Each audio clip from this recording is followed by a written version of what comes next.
Palmer is a professor of advanced media at the Newhouse School of Public Communications at Syracuse University. He joins us this hour from New York. Thanks for coming in. Thanks for being with us.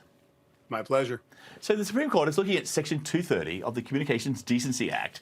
And basically, the critics say this is a get-out-of-jail-free card for sites like Google and Twitter, because under Section 230, they're not liable for the content posted on their sites.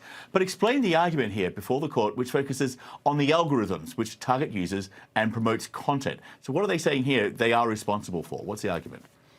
So the way that the one side looks at it is that the tech giants, the tech platforms have to be liable because the algorithms do the following.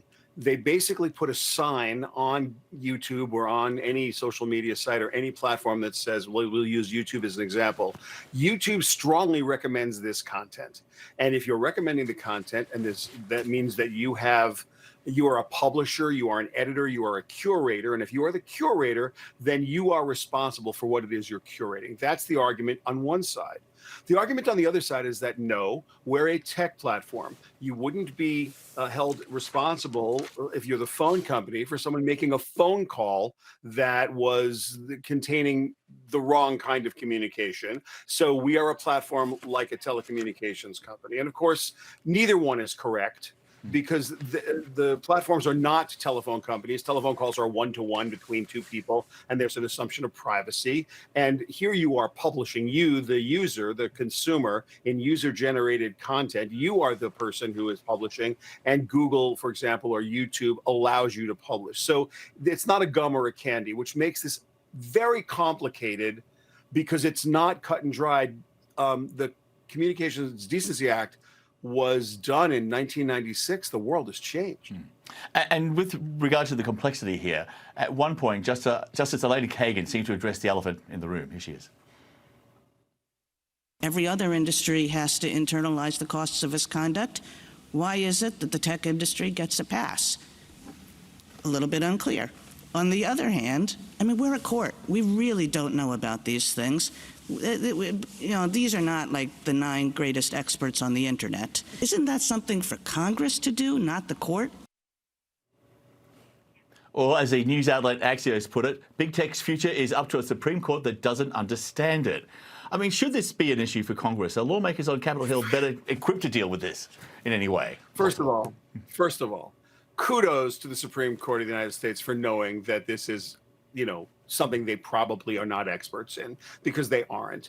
And I don't have really high hopes for Congress either. Our elected officials have demonstrated time and time again that this kind of technical reality is way beyond their pay grade.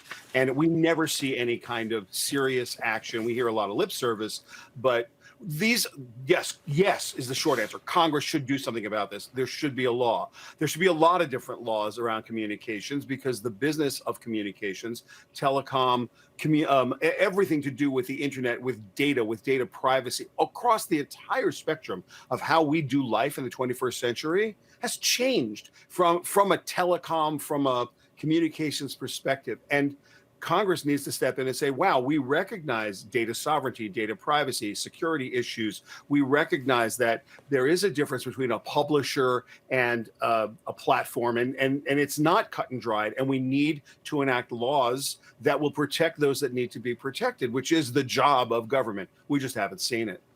Well, the 9 justices, to your point, they have been public about their struggle through much of the argument here put forward by both sides. Here's a sample from our reporting, from CNN reporting. I'm afraid I'm completely confused by whatever argument you're making at the present time, Justice Samuel Alito said early on. So I guess I'm thoroughly confused, Justice Ketanji Brown Jackson said at another point. I'm still confused, Justice Clarence Thomas said halfway through arguments.